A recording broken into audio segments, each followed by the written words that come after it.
Assalamualaikum warahmatullahi wabarakatuh. Nama saya Nur Iman Amani dari kelas 6 Tablik. Kita berjumpa lagi dalam episod Sembang Santai Ramadan.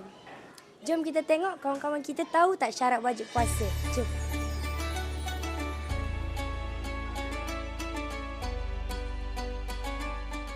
Lelaki menahan lapar, minum dengan dahaga. Solat 5 waktu. Tak boleh makan minum. Menahan lapar dan dahaga. Dilarang makan dan minum. Beribadah. Balik. Islam. Balik. Islam dan berakal. Ramadan. Kita kena berpuasa nanti dapat pahala. Kanak-kanak. Orang dewasa. Solat. Zikir. Solat. Baca Al-Quran. Membaca Al-Quran. Menolong orang. Untuk orang dewasa dengan nanti dapat pahala. Orang Islam, orang yang beriman, yang mengikut Allah, Nabi Muhammad. Sahur Ramadan. Nampaknya kawan-kawan kita masih ramai yang tak tahu syarat wajib puasa. Jom kita dengar penerangan Ustaz Khairi. Assalamualaikum warahmatullahi wabarakatuh. Alhamdulillah, kita bertemu lagi di dalam Sembang Santai Ramadan. Nama saya Mariam Nurin Jannah dari kelas 3 Mana.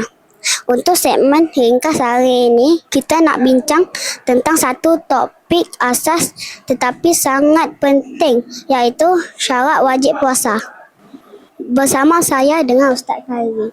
Ustaz, secara mudah apa yang dimaksudkan dengan syarat wajib puasa? Baik, terima kasih. Apa yang dimaksudkan dengan syarat wajib berpuasa ialah perkara-perkara yang berkaitan dengan tuntutan syarak kepada seseorang itu yang menyebabkan dia wajib berpuasa. Jika seseorang itu cukup syarat, maka wajiblah puasa ke atasnya.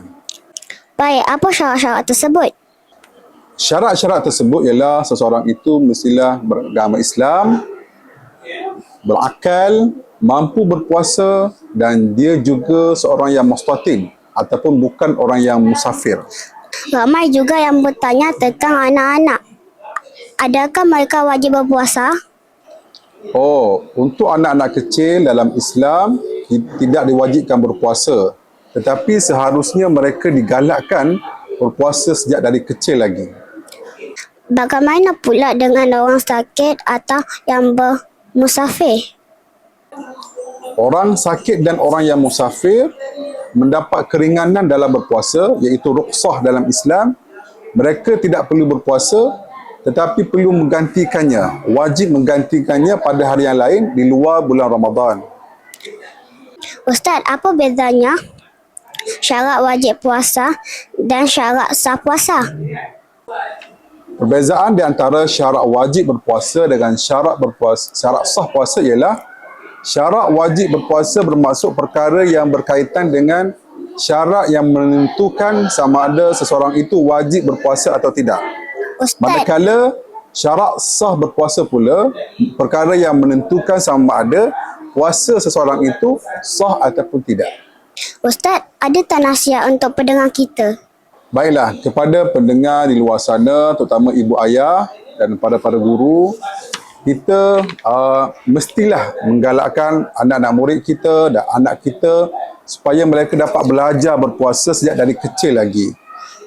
Dan mendedahkan mereka kepada suasana Ramadan supaya mereka nanti dewasa lebih senang dan mudah untuk berpuasa di bulan Ramadan, insya-Allah. Alhamdulillah, mudah dan jelas apa yang Ustaz cakap. Semoga kita faham apa yang Ustaz terangkan. Terima kasih Ustaz atas perkongsian tadi. Saya Mariam Nurin Jannah mendoakan Ramadan kita semua diberkati. Assalamualaikum.